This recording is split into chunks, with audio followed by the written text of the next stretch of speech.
Israel Hamas के युद्ध के बीच गाजा पूरा खंडर में बदल चुका है। इन खंडरों से ही जगह जगह आग का धुआं निकल रहा है, या ये भी कह सकते हैं कि आईडीएफ के हमलों की वजह से गाजा समतल बन गया है।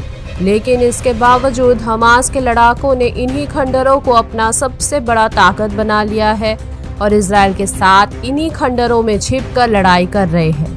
इजरायली के हमले से बचने के लिए गाजा से लगभग 14 लाख आबादी राफा में जाकर रह रहे हैं और रफा के लिए अमेरिकी ने इजरायली नेता बेंजामिन नेतन्याहू को पहले ही वार्न दे चुका है। जो बाइडेन ने कहा कि अगर इजरायली रफा पर हमला करते हैं तो इसे मानविक त्रासदी आ सकती है, क्योंकि लाखों के लोग यहाँ शरण लिए हुए हैं। लेकिन नेतन्याहू ने पहले ही रफा पर हमला करने के लिए मंजूरी दे चुके हैं और अब इजरायली एयरफोर्स ने रफा पर एक हवाई हमला किया है, जिसमें एक परिवार के ही 11 लोग की मौत हो चुकी है।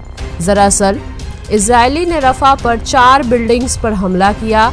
रफा के हेल्थ अधिकारी न्यूज एजेंसी को बताया कि धमाके की आवाज सुनकर ही सुबह हम जागे।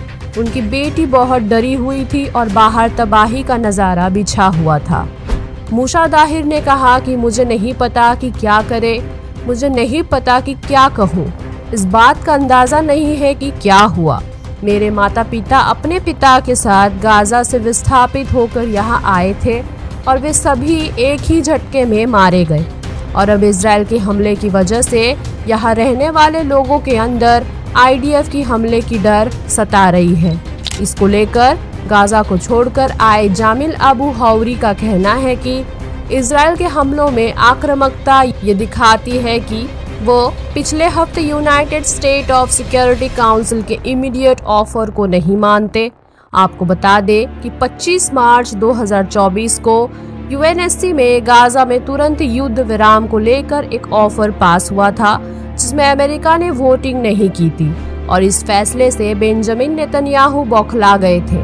उन्होंने इजरायली डेलीगेशन द्वारा अमेरिका में कैंसिल कर दिया था और उन्होंने अपने बयान में अमेरिका के यूएनएससी में वोटिंग नहीं देने पर काफी स्ट्रिक्ट फीडबैक दी। उन्होंने कहा कि मुझे लगता है सिक्योरिटी काउंसिल में अमेरिका का डिसीजन एक बहुत ही बुरा कदम था। यूएनएससी में अमेरिका के फैसले के बारे में बुरी बात ये थी कि इसे हमास को सख्त रुख अपनाने और ये विश्वास करने के लिए प्रोत्साहित किया है कि इंटरनेशनल प्रेशर इजराइल के बंधकों को मुक्त कराने और हमास को नष्ट करने से रोक देगा और इसलिए उस ऑफर को देखते हुए इजरायली डेलीगेशन को अमेरिका नहीं भेजने का मेरा डिसीजन हमास के लिए एक संदेश था। ये सबसे पहले हमास के लिए एक इम्पोर्टेंट मैसेज था। इस प्रेशर पर दाव मत लगाओ, ये काम नहीं करेगा और मुझे आशा है कि ये काम नहीं करेगा। लेकिन अमेरिका की तरफ से लगातार बनाए जाने वाले दबाव की वजह से ऐसा लग रहा है कि नेतन्याहू मीटिंग के लिए मान गए हैं। दरअसल अमेरिका प्रेसिडेंट भवन व्हाइट हाउस की स्पोकवुमन कैरिन जिन पेरी ने कहा है कि इजरायली पीएम ने रफा को लेकर मीटिंग दोबारा रीशेड्यूल करने की गुजारिश की। उनका बयान सुन लीजिए क्या कहा। To Rafah, so we're now working with them to find a convenient date that's obviously going to work for both sides. But his office has agreed to reschedule that meeting that would be dedicated to Rafah, which is a good. United Nations security council का कहने पर Israel का पूरी दुनिया से boycott भी हो सकता है। साथ ही साथ international court of justice Netanyahu का अरेस्ट वारंट भी जारी कर सकता है। रूल्स तो बहुत स्ट्रिक्ट है, पर ये सारे रूल्स नेतन्याहू पर लागू हो सकता है और क्या नेतन्याहू यूनाइटेड नेशंस काउंसिल की बात सुनकर सीजफायर करेगा? क्योंकि नेतन्याहू को ही भनक पहले से ही लग चुकी थी कि इस ऑफर में अमेरिका वीटो नहीं करेगा, अमेरिका इजराइल का साथ नहीं देगा। अगर देना चाहते तो उसके सपोर्ट में वोटिंग कर देता। नेतन्याहू ने पहले ही अमेरिका को धमकी दे दी थी कि अगर आपने वीटो नहीं किया इस ऑफर में, फिर हमारा जो डेलीगेशन वॉशिंगटन डीसी के अंदर जाने वाला है आपसे बात करने के लिए, हम इस डेलीगेशन को आपके यहाँ नहीं भेजेंगे। ऐसा नेतन्याहू कर भी चुका है। उन्होंने कहा कि अमेरिका ने बहुत गलत किया है अब तक अमेरिका ने हमारा साथ दिया था, लेकिन अब इस बार उन्होंने वीटो पावर नहीं किया, जिसके लिए हम डेलीगेशन को वहां नहीं भेजेंगे। हम आपके अधिकारियों को अमेरिका भेज रहे थे ये डिस्कस करने के लिए कि कैसे हम रफा में ऑपरेशंस चलाएंगे, लेकिन अब हम ये डिस्कशंस नहीं करेंगे। चिढ़ चुका है नेतन्याहू इस ऑफर के पास होने के बाद। वही हमास ने और फिलिस्तीन्स अथॉरिटी ने यूनाइटेड नेशन सिक्योरिटी काउंसिल में पास हुए इस काउंसिल का समर्थन किया है। दरअसल ये ऑफर इमरजेंसी में लाया गया है और इस ऑफर में अर्जेंट सीज फायर करने की बात लागू की गई है रमजान के महीने को देखते हुए। रमजान के महीने को देखते हुए ही इस ऑफर को अर्जेंट रखी गई थी। अब देखने वाली बात यह है कि क्या नेतन्याहू इस ऑफर को एक्सेप्ट करेगा, और अगर नहीं मानता है तो ये समझ लेना ही दुनिया के सारे इंस्टीट्यूशन की वैल्यू नहीं है उसके पास। फिलहाल दुनिया भर के नेताएं रोना शुरू कर चुके हैं। सबसे पहले कट्टरपंथी के नेता विन गबीर का बयान आया है कि इन्होंने कहा कि ये जो बयान पास हुआ है ये खुले तौर पर यहूदी विरोधी है। कहीं पर कुछ भी होता है तो ये भी बातें बोलते हैं कि ये यहूदी विरोधी ही है। इजराइल डिफेंस फोर्सेस का ये मिनिस्ट्री योब गैलन कहता है कि जब तक हम सभी कैदियों को उनके घर नहीं लौटा देते तब तक गाजा में युद्ध रोकने का कोई नैतिक अधिकार नहीं है। यूनाइटेड नेशन सिक्योरिटी काउंसिल द्वारा सीज फायर प्रस्ताव देने के कारण इजराइल ने अमेरिकी अधिकारियों का साथ गैलन में कैंसिल कर दिया है।